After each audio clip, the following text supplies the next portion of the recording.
ನಮಸ್ಕಾರ ಸ್ನೇಹಿತರೆ, ಎಲ್ಲರೂ ಹೇಗಿದ್ದೀರಾ? ನೀವು ಚೆನ್ನಾಗಿದ್ದೀರಾ ಅಂದ್ಕೊಂಡಿದ್ದೀನಿ. ನಾನು ಚೆನ್ನಾಗಿದ್ದೀನಿ. ವೆಲ್ಕಮ್ ಟು ಜಾಲಿ ಹಳ್ಳಿ ಸ್ಪೆಷಲ್. ಬನ್ನಿ, ನಾನು ಇವತ್ತು ಗೀ ರೈಸ್ ಯಾವ ರೀತಿ ಮಾಡೋದಂತ ಈಸಿಯಾಗಿ ತೋರಿಸ್ಕೊಡ್ತೀನಿ. ಮೊದಲಿಗೆ ಒಂದು ಗ್ಲಾಸ್ ಅಕ್ಕಿನ ನೆನೆಸ್ಕೊಳ್ಳೋಣ. ಇದು ಒಂದು ಅರ್ಧ ಗಂಟೆನೂ ಅಕ್ಕಿನ ನೆನೆಸ್ಕೊಬೇಕಾಗುತ್ತೆ.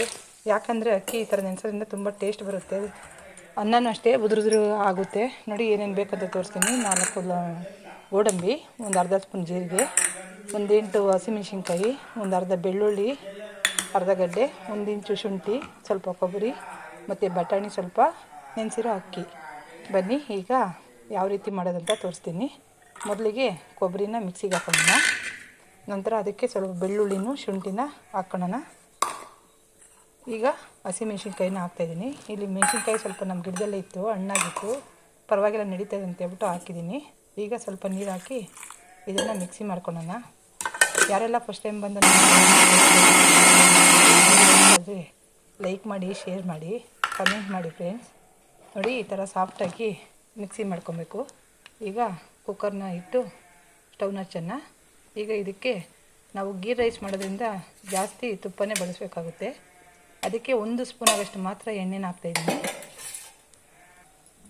ನಂತರ ಈಗ ಇದಕ್ಕೆ ನಾನು ಮನೆಯಲ್ಲಿ ಮಾಡಿರೋಂಥ ತುಪ್ಪ ಇದು. ಅದರಿಂದ ನೋಡಿ ಯಾವ ಥರ ಇದೆ ಅಂತ. ಇದು ಮನೆಯಲ್ಲೇ ಮಾಡಿದ್ದೀನಿ ನಾನು. ಅದರಿಂದ ತುಪ್ಪನ ಒಂದು 3ರಿಂದ 4 ಸ್ಪೂನ್ ಆಗೋಷ್ಟು ತುಪ್ಪನೇ ಹಾಕ್ತೀನಿ. ಯಾಕಂದರೆ ಇದಕ್ಕಿರೋದೇ ಟೇಸ್ಟು ತುಪ್ಪ ಹಾಕೋದ್ರಿಂದ ತುಪ್ಪನ ಸ್ವಲ್ಪ ಜಾಸ್ತಿನೇ ಹಾಕ್ಕೊತಾ ಇದ್ದೀನಿ. ನೀವೇನಂತ ತುಪ್ಪ ತಿನ್ನಿಲ್ಲ ಅಂದರೆ ಬೇಕಾದ್ರೆ ಸ್ಕಿಪ್ ಮಾಡ್ಕೊಳ್ಳಿ.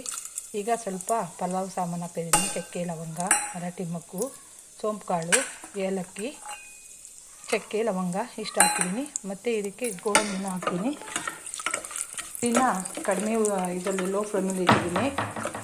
ನೋಡಿ ಇದನ್ನು ನಾವು ಒಂದು 2 ನಿಮಿಷ ಈ ಥರ ಕೈ ಆಡಿಸ್ಕೊಳ್ಳೋಣ. ಉರಿನ ಯಾವತ್ತೂ ಹೈ ಫ್ಲೇಮಲ್ಲಿ ಇಡಬೇಡಿ, ಯಾಕಂದರೆ ಮಸಾಲೆ ಎಲ್ಲ ಸೀದೋಗೋ ಚಾನ್ಸಸ್ ಇರುತ್ತೆ.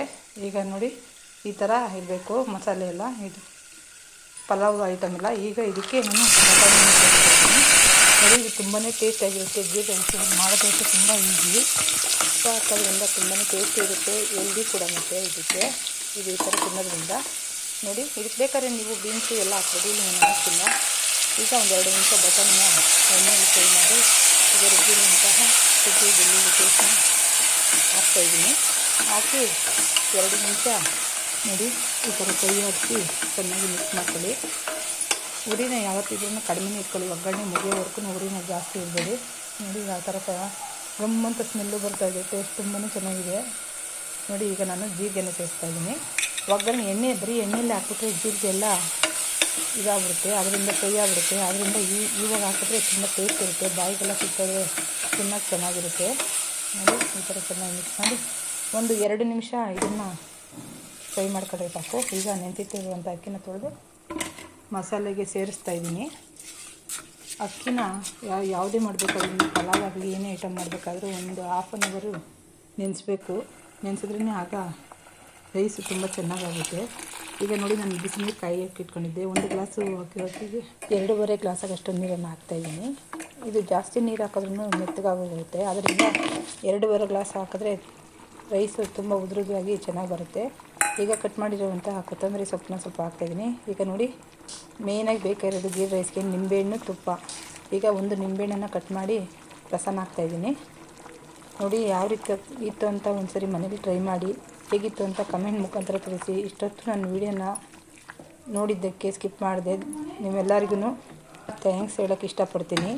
ನೋಡಿ ಒಂದ್ಸರಿ ಮನೇಲಿ ಟ್ರೈ ಮಾಡಿ, ತುಂಬ ಟೇಸ್ಟಿಯಾಗಿರುತ್ತೆ, ಹೆಲ್ದಿಯಾಗಿಯೂ ಇದೆ, ಮತ್ತು ಮಕ್ಕಳು ಅಷ್ಟೇ ತುಂಬ ಇಷ್ಟ.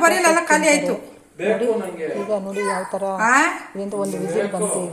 ಈಗ ಓಪನ್ ಮಾಡಿ ತೋರಿಸ್ತೀನಿ ನಿಮಗೆ ಯಾವ ಥರ ರೈಸ್ ಆಗಿದೆ ಅಂತೆ. ರೈಸ್ ಮಾಡಬೇಕಾದ್ರೆ ಕುದಿಯೋ ನೀರು ಹಾಕ್ಬಿಟ್ಟು ಚೆನ್ನಾಗಿ ಸ್ವಲ್ಪ ಕುದಿಲಿ, ಆಗ ಮುಚ್ಚಳನ ಹಾಕಿದ್ರೆ ನೋಡಿ ಮಸಾಲೆ ಎಲ್ಲ ಕ್ಲೀನಾಗಿ ರೈಸ್ಗೆ ಮಿಕ್ಸ್ ಆಗಿರುತ್ತೆ. ಜಾಸ್ತಿ ಬೆರೆಸೋ ಅವಶ್ಯಕತೆನೇ ಇರಲ್ಲ. ನೋಡಿ ಯಾವ ಥರ ಇದೆ ಅಂತ. ಉದುರಾಗಿ ತುಂಬಾ ಚೆನ್ನಾಗಿ ಬಂದಿದೆ, ಸಾಫ್ಟಾಗೂ ಇದೆ ರೈಸು. ನೋಡೋಕ್ಕೂ ಅಷ್ಟೇ, ತಿನ್ನೋಕ್ಕೂ ಅಷ್ಟೇ ಟೇಸ್ಟು ತುಂಬಾ ಚೆನ್ನಾಗಿರುತ್ತೆ. ಇದಕ್ಕೆ ಡಾಲು ಅದು ಇದು ಏನೋ ಅವಶ್ಯಕತೆನೇ ಇರಲ್ಲ. ಬೆಳಗ್ಗೆಯಿಂದ ಸಂಜೆವರೆಗೂ ಬೇಕಾದರೆ ಹಾಗೇ ತಿನ್ಬೋದು. ಆರಿದ್ರೂ ತಿನ್ನೋಕ್ಕೆ ತುಂಬಾ ಟೇಸ್ಟ್ ಇರುತ್ತೆ. ಒಂದ್ಸರಿ ನೋಡಿ ಟ್ರೈ ಮಾಡಿ ಮನೆಯಲ್ಲಿ. ನಾವು ನೋಡಿದ್ರೆ ಗೊತ್ತಾಗಲ್ಲ, ಮನೆಯಲ್ಲಿ ಮಾಡಿ ಒಂದ್ಸರಿ ತಿಂದ್ರೇ ಟೇಸ್ಟ್ ಗೊತ್ತಾಗೋದು. ನೋಡಿ ಯಾವ ಥರ ಇದೆ ಅಂತ ಒಂದ್ಸರಿ ನೋಡಿ. ತುಂಬಾ ಕಲರಾಗೂ ಕಾಣಿಸ್ತಾ ಇದೆ, ಗಮ್ಮಂತ ಸ್ಮೆಲ್ಲು ಬರ್ತಾಯಿದೆ. ಇಷ್ಟೊತ್ತು ನನ್ನ ವೀಡಿಯೋ ನೋಡೋದಕ್ಕೆ ಥ್ಯಾಂಕ್ಸು ಎಲ್ಲರಿಗೂ.